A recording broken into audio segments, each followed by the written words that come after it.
à toutes et à tous et bienvenue dans Smart Food, votre nouveau rendez-vous sur Bismart consacré à la transition alimentaire. On se retrouve désormais tous les week-ends sur Bismart pour décrypter, analyser les tendances, les innovations en matière de production et de consommation en compagnie de tous ceux qui influencent de près ou de loin le contenu de nos assiettes. Pour ce deuxième numéro, rentrée scolaire oblige, on va s'intéresser au monde des cantines scolaires. La seule évocation de ce mot vous donne peut-être des sueurs froides, vous rappelle des souvenirs et pas forcément les meilleurs.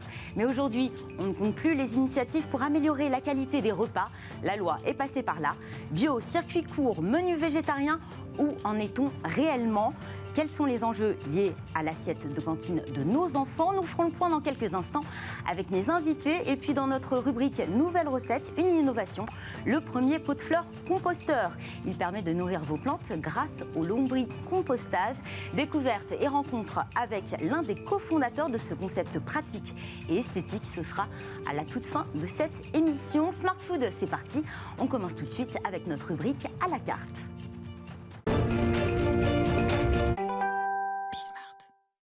Chaque semaine, dans notre rubrique à la carte, un coup de projecteur sur l'un des enjeux que soulève notre manière de manger, de consommer. En France, un enfant sur deux, soit 7 millions d'enfants déjeunent à la cantine chaque jour. 7 millions de repas donc qui sont servis tous les jours dans la restauration scolaire. Une assiette qui interroge. À mes côtés aujourd'hui pour en parler, je reçois Jean-Philippe Gautret. Bonjour monsieur. Bonjour. Vous êtes maire de la ville de Fontenay-sous-Bois dans le Val-de-Marne, une commune de 52 000 habitants. Exactement. Je reçois également Anne-Marie Schmutz-Poussineau à distance. Vous êtes consultante filière alimentaire durable et équitable. Vous êtes du côté de Lyon, c'est ça ? Oui, tout à fait. Bonjour à tous. Vous accompagnez les collectivités locales, les filières interprofessionnelles dans leur réflexion, notamment autour de l'approvisionnement de la restauration collective, dans leur stratégie marketing également. Aujourd'hui, la cantine, est-ce que c'est mieux qu'avant ? Indéniablement, il y a eu d'énormes progrès, notamment en lien avec la loi Egalim qui est passée et qui donne des directives assez précises aux collectivités territoriales quant au type de produits à introduire dans les menus. Et puis il y a le plan national de nutrition aussi qui donne un cadre, et c'est sûr qu'il y a eu des améliorations constantes ces dernières années. Vous partagez cet avis, Jean-Philippe Gautret ? Complètement, encore plus avec la crise sanitaire qui est passée par là. C'est aujourd'hui un enjeu économique, évidemment, de filière économique. C'est un enjeu social, de solidarité. On l'a vu pendant la crise sanitaire, on a été obligé de mettre en place des initiatives pour soutenir les familles. Et puis c'est un enjeu évidemment écologique. Et donc pour une collectivité locale, pour les politiques publiques, c'est un enjeu extrêmement important, la question de l'alimentation. Justement, vous le dites, la restauration scolaire constitue l'un des premiers services publics locaux. La responsabilité de son organisation relève de la commune pour les écoles primaires. L'assiette de nos enfants, finalement, est-ce que ce n'est pas un choix politique ? Une assiette même politique ? C'est éminemment politique. C'est d'ailleurs une tribune que j'ai sortie dans les Échos cet été.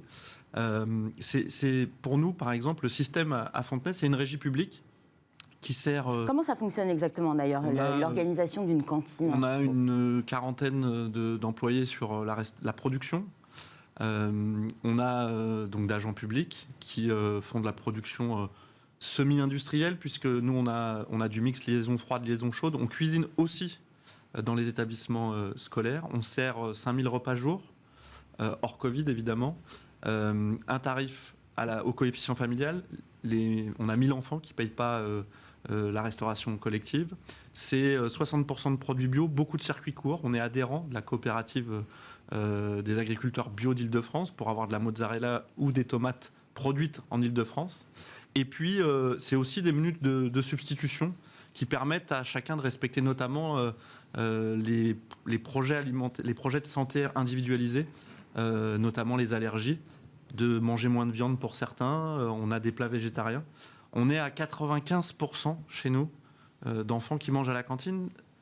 J'ai l'habitude de dire que même dans sa vie d'adulte, tout se fait autour de la table en France, quelle que soit la culture d'où on vient, qui qu'on soit, quelle que soit la région. Et donc c'est important qu'on inclue et que les enfants à la fois mangent bien, on leur apprenne à bien manger, on travaille sur le goût, on a une diététicienne pour travailler sur l'ensemble de ces questions-là, pour inclure. La question de l'inclusion est pour nous extrêmement importante, en plus de la qualité et des produits, sur les questions de filières courtes, avec notamment les agriculteurs et les enjeux d'aménagement du territoire que ça pose. Justement, dans le viseur des politiques publiques, il y a l'équilibre, la diversification des apports nutritionnels. On a aussi la lutte contre le gaspillage, la gestion des déchets, la lutte contre l'obésité. L'école, c'est le lieu où on apprend. Est-ce que c'est le rôle de l'école d'apprendre aux enfants à mieux manger? Et peut-être aussi d'influencer leur famille une fois rentrés à la maison. C'est ce que j'allais vous dire, c'est qu'on a un rôle à la fois éducatif, évidemment, un rôle d'inclusion, de construction collective, de travailler sur le nous dans la société. Je crois que le rôle de l'école est important. D'influer sur les familles. Je pense que ça aussi, pour le maire que je suis, c'est agréable d'avoir un outil performant pour lequel les familles mettent en confiance leurs enfants, à la fois sur l'équilibre nutritionnel, sur l'encadrement et sur l'apprentissage du goût.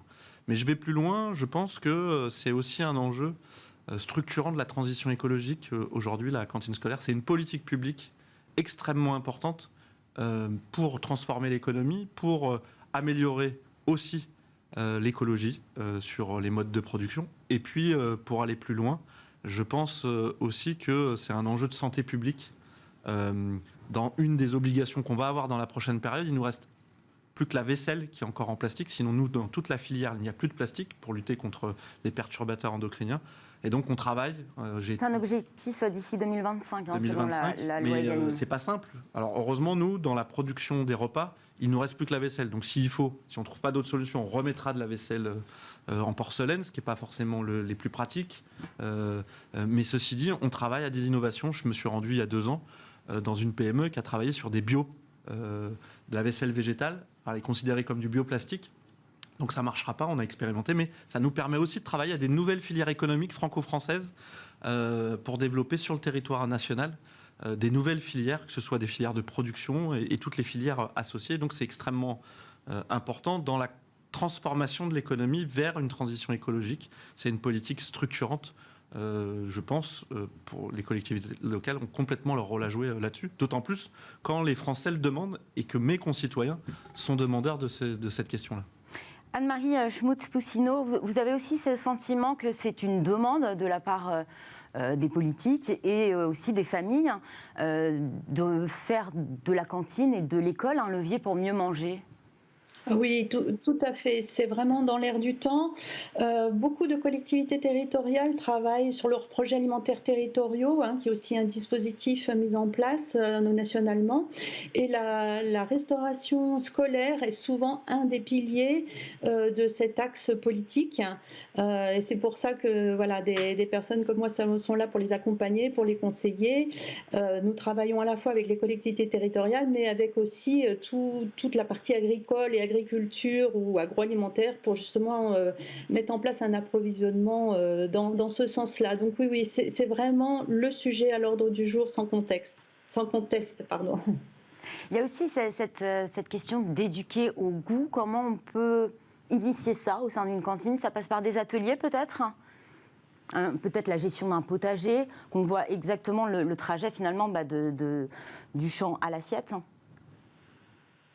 Alors, effectivement, il y a plusieurs moyens. Effectivement, il peut y avoir ce genre de choses. En fait, chaque structure est assez libre et en fonction des moyens dont elle dispose, elle peut mener des actions en lien avec les élèves. Ça peut être effectivement des potagers, ça peut être sur le gaspillage avec la prise de conscience du gaspillage. Il peut y avoir des liens avec des producteurs aussi qui viennent faire des dégustations, montrer leurs produits.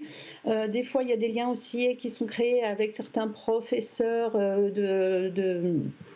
en lien avec l'enseignement, donc de SVT ou autre. Enfin voilà, il y a des manières diverses et variées. Et puis il y a aussi des réseaux qui sont là pour accompagner les collectivités et qui leur mettent à disposition des outils, des moyens, des mallettes pédagogiques. Donc voilà, il existe plusieurs types d'outils pour accompagner les enfants à cette éducation. Et c'est un choix des municipalités de s'impliquer davantage? Oui, tout à fait. C'est un choix. Après, effectivement, il y a la partie enfant, dont on vient de parler pour les initier, pour un petit peu, voilà, les éduquer. Mais en fait, le gros du travail, et là je pense que monsieur le maire ne me contredira pas, c'est vraiment de mettre tout ça en place. Bon, c'est sûr que la mairie de Fontenay-sous-Bois a l'air de faire un super travail et est assez en avance, donc bravo. Après, ce qu'il faut dire, c'est que ce qui n'est pas facile c'est de changer les habitudes et justement de se mettre en place par rapport à cette fameuse loi Egalim, à trouver, à monter en puissance sur des produits bio, à trouver du sourcing, à trouver des produits de proximité. Et puis je me permettrai aussi de rajouter peut-être un volet, parce que c'est vrai que monsieur le maire a insisté sur la partie structurante, parce que finalement la cantine c'est qu'une petite part, mais ça a un effet sur l'aménagement du territoire, sur l'agriculture. Et aujourd'hui, voilà, c'est toutes les filières qu'il faut mettre en place. Et notamment, il y a la loi climat qui vient de passer, qui prévoit, j'ai vu passer dans vos petits, sur le contexte de la loi Egalim, maintenant, au-delà des 20% de produits bio et dans les 50% de produits durables, on a aussi maintenant des produits issus du commerce équitable qui sont acceptés, qui font partie de la comptabilité des 50%. Et donc maintenant aussi, pour les collectivités, le gros enjeu, c'est d'arriver à trouver ce fameux approvisionnement, voilà, pour monter en puissance, pour monter en gamme et puis pour offrir des produits vraiment de qualité aux enfants et satisfaire aussi la demande des parents d'élèves. Vous le citiez justement, la loi Egalim qui comporte de nombreuses mesures pour la restauration collective. Tous les restaurants scolaires doivent proposer au moins un repas végétarien par semaine. Elle précise aussi que les repas servis en restauration collective devront compter au minimum 50% de produits de qualité et durables, avec au moins 20% de produits d'origine biologique. On ne parle pas de proximité, on ne parle pas de local, de circuit court. Ça veut dire quoi, produits de qualité et durables ? Nous, notre chef de la production, il parle de la bio. Parce qu'il dit par exemple qu'il n'y a pas de poisson bio, ça n'existe pas. Et donc l'enjeu, c'est, pour aller dans la continuité de ce que Madame disait, c'est qu'on a besoin de travailler sur un système, un schéma structurant qui va du plus proche, puisqu'on sait que d'avoir des productions les plus courtes. Donc travailler main dans la main aussi. Exactement, avec les mais ça veut dire que c'est un vrai changement structurant de la conception qu'on a structurelle de l'agriculture en France, puisque derrière l'alimentation, il y a l'agriculture et il y a la production. Et donc, c'est pour ça que je dis que, et je partage l'idée aussi, que la restauration collective, scolaire, pas que scolaire pour nous, puisqu'on fait aussi pour les crèches et pour les seniors dans nos foyers, c'est structurant dans la transition écologique, parce que c'est du circuit court, c'est pas forcément labellisé bio, mais c'est travailler sur la qualité des produits, leur traçabilité. C'est faire attention aussi à ce qu'on revienne aussi sur des productions semi-industrielles, puisque faire 5000 repas à jour pour ce qui nous concerne, parfois pour d'autres plus importantes, et nous c'est en régie publique, mais il y en a d'autres, c'est dans le privé, c'est réapprendre à cuisiner. Ça demande de la formation. Ça demande de la formation, mais ça change le travail aussi, le rapport au travail. Moi, je me suis rendu compte, j'étais pas très content, je pensais que c'était de la faute de la diététicienne, parce que ça manquait de goût. Et en fait, le chef de la production m'a dit, non, il faut qu'on retravaille avec les cuisiniers, à ce qu'ils réapprennent à travailler le produit. Et c'est possible. Et peut-être retrouver le plaisir de cuisiner sur des grosses quantités. Et donc, ça nécessite à la fois de travailler sur la qualité des produits, mais aussi sur le réapprendre à travailler le produit en direction des enfants vers lequel on travaille. Et puis, dernier élément, puisque ça a été cité, effectivement, nous, on s'engage dans un programme, un projet alimentaire de territoire pour fédérer l'ensemble des acteurs sur le territoire. Secteur économique, je pense notamment par exemple petits artisans, je pense notamment à nos boulangeries. On va essayer de faire en sorte que nos boulangeries nous produisent le pain à la cantine, mais ça nécessitera aussi un petit cahier des charges pour qu'ils respectent nos cahiers des charges. Donc voilà, c'est d'influer l'ensemble des acteurs sur l'ensemble de ce projet-là, de telle manière à ce que chacun soit porteur de cette question-là qui est essentielle, puisque derrière l'alimentation, c'est le pouvoir vivre en France, et donc c'est une nécessité vitale pour tout le monde. Avant de nous quitter, Anne-Marie Schmutz-Poussineau, chaque année, dans les cantines françaises, on a un tiers des plateaux qui sont servis, qui partent à la poubelle. Un tiers des plateaux part à la poubelle. Comment on peut réduire ce gaspillage considérable ? Alors, il y a beaucoup d'actions qui sont en place. D'ailleurs, il existe des associations qui accompagnent les collectivités qui souhaitent voilà, évoluer parce qu'il y a des outils qui sont en place et du coup, il y a des actions de mesure et de sensibilisation des élèves avec, par exemple, pour mesurer le gaspillage du pain, les enfants mettent le pain dans des grands tubes transparents pour mesurer ce que c'est. Voilà. Donc, il y a pas mal d'actions préventives comme ça, d'éducation au gaspillage. Donc, et ça, c'est vraiment important. Et on refait le lien avec ce qu'on disait tout à l'heure. C'est vrai que le fait de savoir d'où ça vient, le fait de leur dire qu'il y a un producteur qui soit venu ou qu'on leur ait expliqué, c'est sûr qu'ils n'ont pas la même considération pour l'aliment et qu'ils hésiteront peut-être plus aussi à le jeter, à moins le jeter. Ils hésiteront à le jeter, et donc à avoir une meilleure gestion de leur plateau repas. Ça, c'est sûr. Et puis, il y a aussi d'autres choses, tous les salades bars qui ont été mis en place par les collectivités, justement pour que les élèves puissent se servir à leur faim et des aliments, par exemple, qu'ils préfèrent. Ou voilà. Alors, c'est une autre gestion de la cantine et de la restauration, mais on sait que les salades bars, ça diminue beaucoup le gaspillage. Et monsieur parlait du pain aussi tout à l'heure. Le pain, c'est assez emblématique parce que souvent, le pain, c'était du pain très... Ouais, très très gaspillé. Et c'est vrai que le fait d'avoir des produits de proximité, de la boulangerie d'à côté, qu'ils le sachent, voilà, des fois c'est pas la même qualité de pain et du coup ils en mangent peut-être moins, ils en prennent moins sur leur plateau et du coup ils en jettent moins. Donc voilà, il y a pas mal d'actions et d'associations qui existent pour accompagner les collectivités à cette chasse au gaspillage. Merci beaucoup Anne-Marie Schmutz-Poussineau. Vous êtes, je le rappelle, consultante filière alimentaire durable et équitable.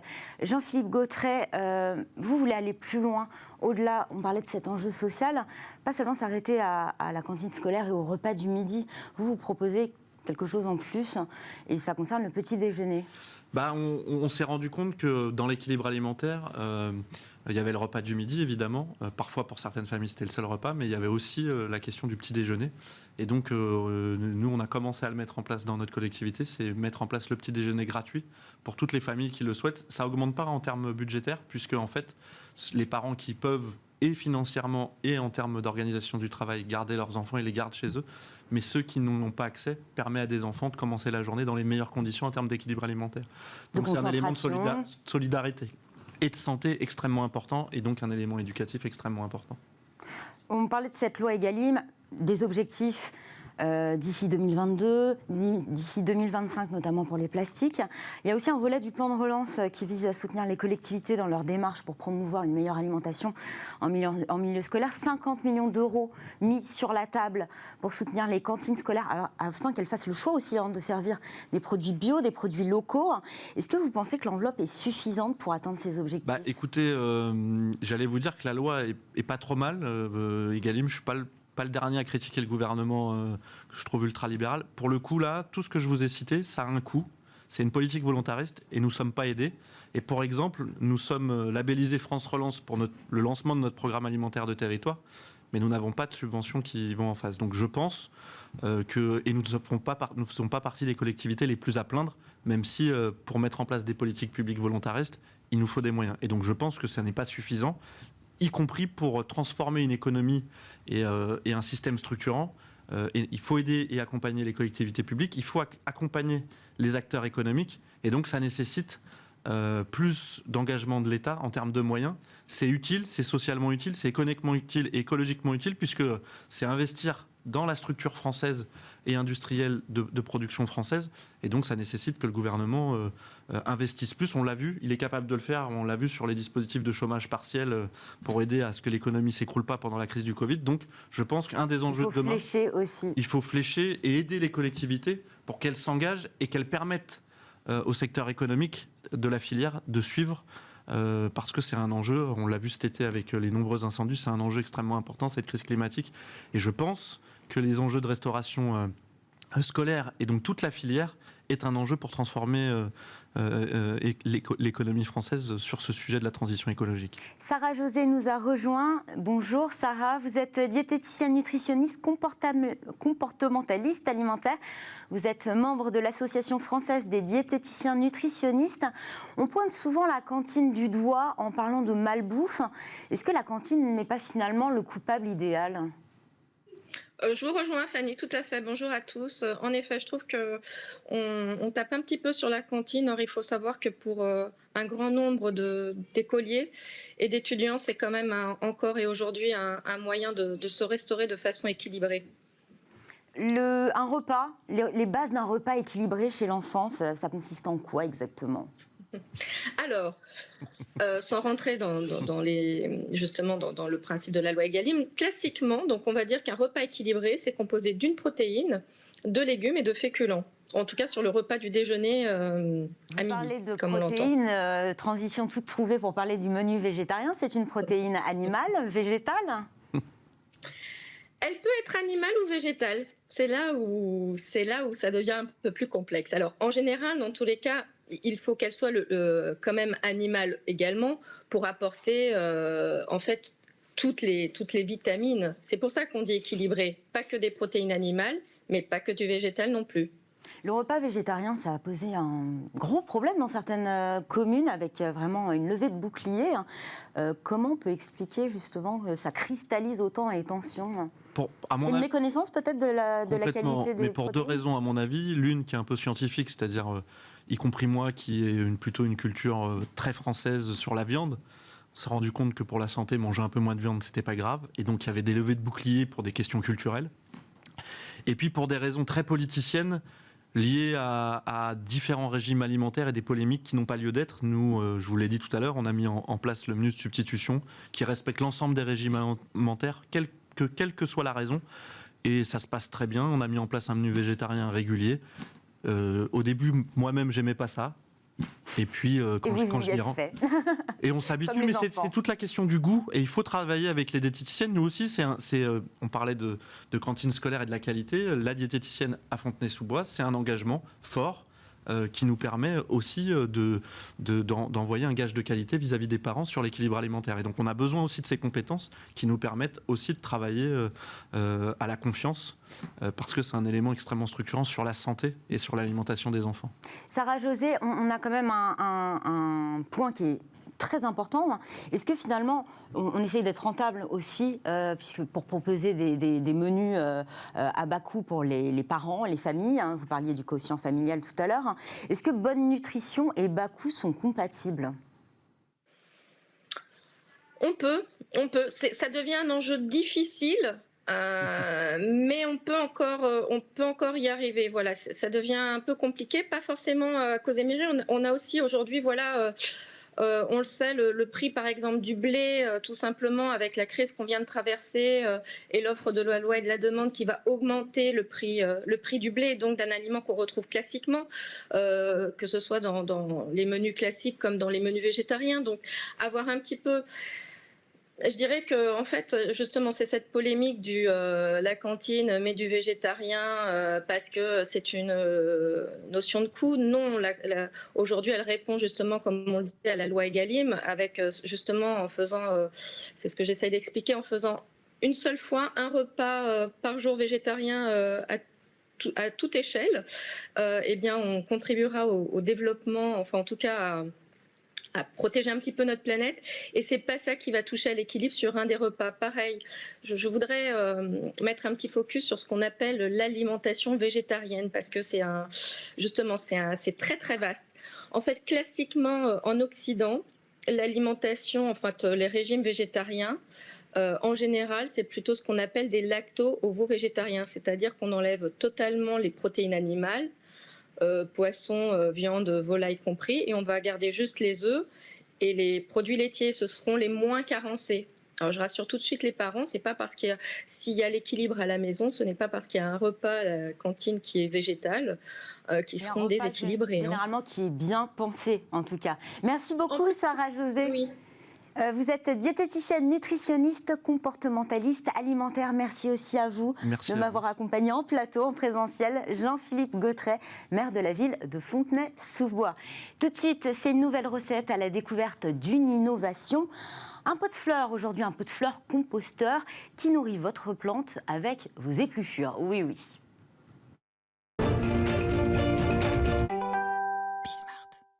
Nouvelle recette et chaque semaine nous partons à la découverte d'une innovation, d'une nouveauté qui pourrait bien influencer, voire bousculer nos habitudes de consommation. Le compost pour réduire ses déchets ménagers, c'est une solution efficace, mais en appartement, valoriser ses déchets, c'est déjà beaucoup plus compliqué. Bonjour Louis Jamin. Bonjour. Vous êtes cofondateur de Transfarmers. Vous êtes à l'origine de ce premier pot de fleurs composteur. Il permet de nourrir vos plantes grâce au lombricompostage. Alors déjà, moi j'adore les mots. Transfarmers, ça veut dire quoi exactement ?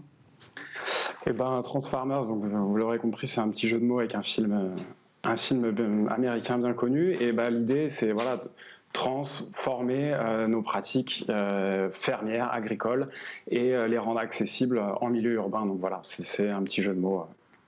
Comment est né Transfarmers, ce pot d'ailleurs que vous avez derrière vous, qui est très design, très esthétique ? Et ben en fait, il est né par simplement un manque qu'on a ressenti.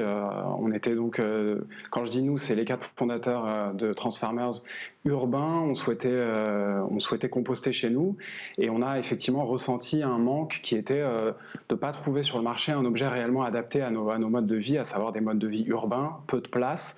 Voilà, donc on a souhaité développer un objet à la fois pratique et intelligent, pour un peu combler ce manque qu'on a nous-mêmes ressenti d'abord en tant que potentiel client. Voilà, donc c'est de cette manière qu'est né le produit. Il existe des modèles quand on veut composter et qu'on habite en ville dans un appartement. Généralement, ils sont en plastique, très peu esthétiques. Vous proposez quelque chose de totalement différent. Voilà, donc en fait, nous, la différence qu'a apporté notre produit, c'est d'abord, notamment, vous l'avez dit, un aspect esthétique. Je parlais tout à l'heure de petits espaces en milieu urbain. Quand on habite dans un petit espace, on n'a pas la place réellement d'avoir un espace dédié à quelque chose de laid qui s'apparente plus à une nouvelle poubelle. Donc on a d'abord souhaité faire un objet attirant pour que le compost, qui est une pratique vertueuse, ne soit plus relégué au stade de poubelle, mais bien mis en avant, et voilà, quelque chose qu'on puisse plutôt montrer que cacher. Donc ça, c'est une des premières choses. Et l'autre chose, c'est qu'en tant qu'urbain, on ne voit pas forcément l'intérêt de composter. On a conscience qu'il y a un problème de gestion des déchets, mais on n'a pas forcément conscience de composter. Voilà, justement. Donc, en fait, l'intérêt, il est de créer de la richesse organique à partir de choses qu'on considérait précédemment comme des déchets. Les épluchures, on met ça à la poubelle, c'est considéré comme des déchets, alors qu'en fait, c'est de la richesse organique potentielle qui a vocation à retourner à la terre. Et via cet objet, en fait, on a au sein du même objet le traitement de ce déchet. Nous, on l'appelle plus déchet, ça n'en est pas un, et les plantes qui vont bénéficier directement de cette richesse organique créée. Donc en fait, on a l'explication directe auprès de l'utilisateur de son geste. Il composte, il a des plantes qui poussent mieux. Voilà, donc on donne un vrai sens à la pratique de cette manière. On parle de lombricompostage, donc quand on achète un pot, on a le pot, mais on a aussi des petits verres, j'imagine. Voilà, absolument. Donc, on fournit également les verres avec, et c'est donc les vers de terre. Ça ressemble aux vers de terre qu'on connaît en un peu plus petit, ces vers de compostage. C'est un des agents qui va effectivement permettre cette transformation extrêmement rapide de l'épluchure vers le compost.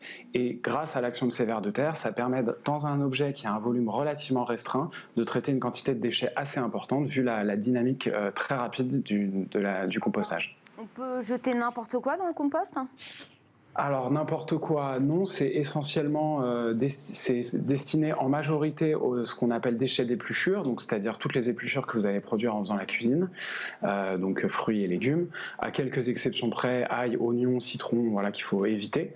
Et on peut ajouter aussi du marc de café, des sachets de thé quand ils ne sont pas en nylon, des coquilles d'œufs, et du carton qu'il est important d'ajouter pour équilibrer le ratio, d'apporter du carbone au système. Ça améliore son fonctionnement.